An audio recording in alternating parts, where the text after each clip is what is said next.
Assalamualaikum warahmatullahi wabarakatuh. Di sini saya akan membahas materi tentang menyelesaikan pengujian dalam siklus akuisisi dan pembayaran. Dalam siklus akuisisi dan pembayaran, ada beberapa akun yang akan diuji oleh seorang auditor. Akun tersebut antara lain, yang pertama, properti, pabrik, dan peralatan. Kedua, beban dibayar di muka.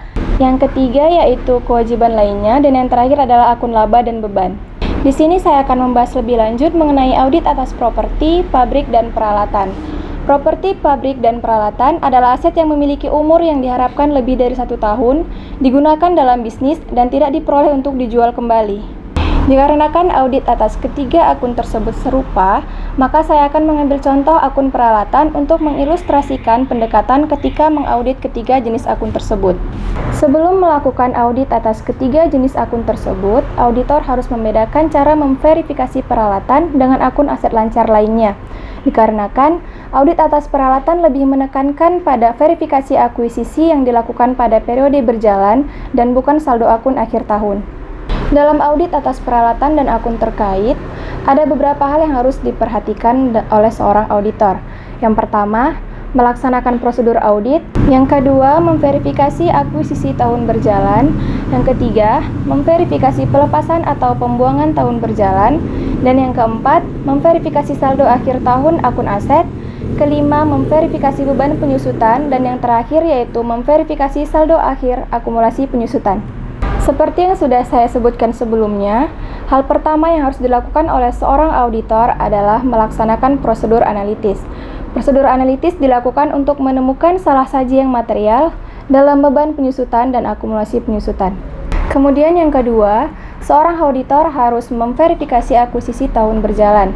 Perusahaan harus mencatat penambahan selama tahun berjalan dengan benar karena aset memiliki pengaruh jangka panjang terhadap laporan keuangan. Karena pentingnya akuisisi periode berjalan dalam audit peralatan, auditor menggunakan 7 dari 8 tujuan audit yang berkaitan dengan saldo sebagai kerangka referensi bagi pengujian atas rincian saldo.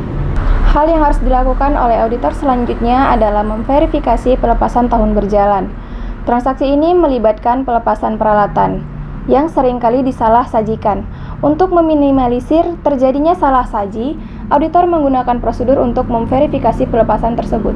Pertama, mereview apakah aset yang baru diakuisisi menggantikan aset yang ada. Kedua, menganalisis keuntungan dan kerugian atas pelepasan aset, serta pendapatan yang diterima dari pelepasan aset tersebut. Dan yang terakhir yaitu melakukan tanya jawab dengan manajemen dan personil produksi mengenai pelepasan aset. Selanjutnya, seorang auditor harus memverifikasi saldo akhir akun aset. Terdapat 2 tujuan auditor ketika mengaudit saldo akhir akun peralatan, yaitu untuk menentukan yang pertama, semua peralatan yang tercatat ada secara fisik pada tanggal neraca atau yang biasa disebut dengan eksistensi. Dan yang kedua, semua peralatan yang dimiliki telah dicatat atau biasa disebut dengan kelengkapan. Kemudian hal selanjutnya yang harus dilakukan oleh seorang auditor adalah memverifikasi beban penyusutan.